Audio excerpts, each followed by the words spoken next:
Assalamualaikum warahmatullahi wabarakatuh. Saya Ilfarika Ayunda dengan NIM 1907030206. Di sini saya akan menjawab soal UTS yang diberikan oleh Bapak Ilham Zulfahmi MSI selaku dosen oseanografi untuk memenuhi tugas mata kuliah oseanografi. Pertanyaan pertama, bagaimana cara mengklasifikasikan suatu substrat, sedimen termasuk pasir, kerikil, dan lumpur?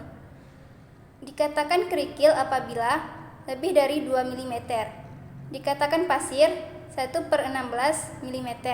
Pasir dibagi menjadi pasir sangat kasar, pasir sedang, pasir halus, pasir sangat halus.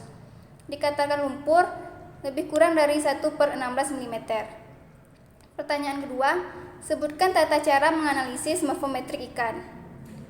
Morfometrik adalah suatu pengamatan pada tubuh ikan dengan cara identifikasi bentuk tubuh ikan menyeluruh yang berfungsi untuk menentukan adaptasi dan cara hidup ikan di alam. Pengukuran tubuh ikan agar hasilnya sesuai perlu menggunakan alat. Alat morfometri disebut kaliper. Alat ini akan mengukur dari kepala sampai ekor dengan ukuran dasar mutlak sampai dengan milimeter. Ada beberapa tahap pengukuran morfometri, mulai dari kepala, badan, sirip, dan ekor. Pada bagian atas merupakan cara mengukur morfometri di keseluruhan tubuh ikan dari kepala sampai ekor, baik diukur panjang, lebar, dan tingginya. Pengukuran ini akan diperlukan biasanya dalam melakukan sebuah penelitian morfometri tubuh ikan. Panjang total, jarak antara ujung bagian kepala terdepan dengan ujung sirip kaudal yang paling belakang. Panjang baku, jarak antara ujung bagian kepala terdepan dengan pelipatan pangkal sirip kaudal. Panjang kepala, jarak antara ujung bagian kepala terdepan dari hidung hingga ujung terbelakang dari keping tutup insang. Diameter mata, panjang garis tengah rongga mata. Panjang moncong, jarak awal mulut sampai ujung mulut. Panjang sirip dada, jarak antara pangkal sirip hingga ujung terpanjang dari sirip pektoral. Panjang sirip perut, jarak antara pangkal sirip hingga ujung terpanjang dari sirip ventral. Panjang sirip anal, jarak antara pangkal sirip hingga ujung terpanjang dari sirip anal.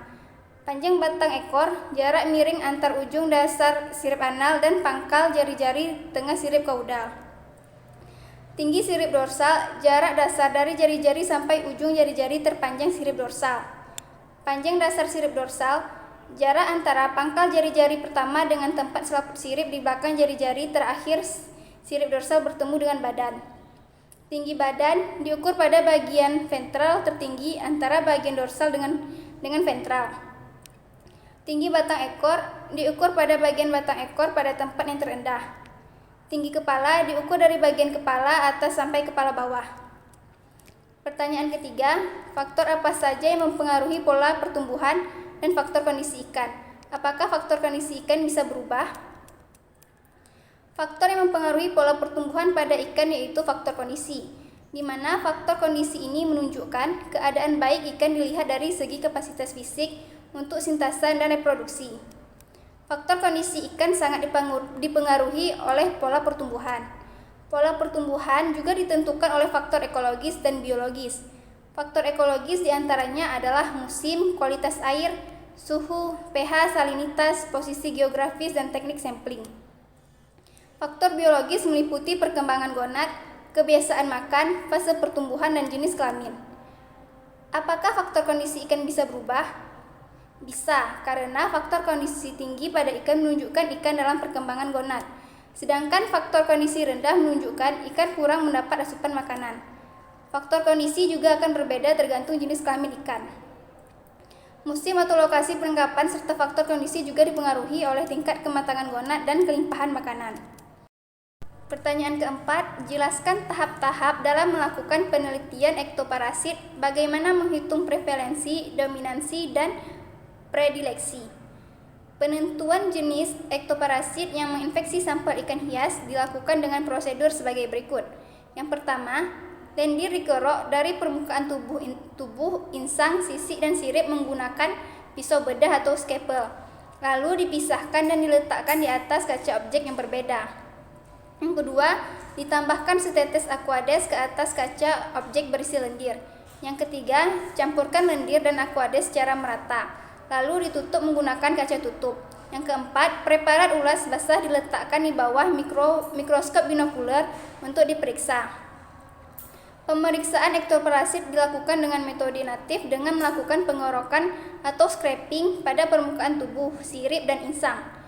Rumus prevalensi sigma ikan yang terserang parasit bagi sigma ikan yang diperiksa kali 100.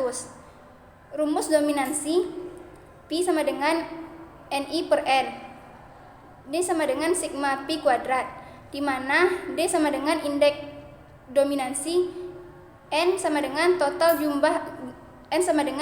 jumlah individu dalam sampel, Ni sama dengan jumlah individu spesies. Sekian video jawaban dari saya. Assalamualaikum warahmatullahi wabarakatuh.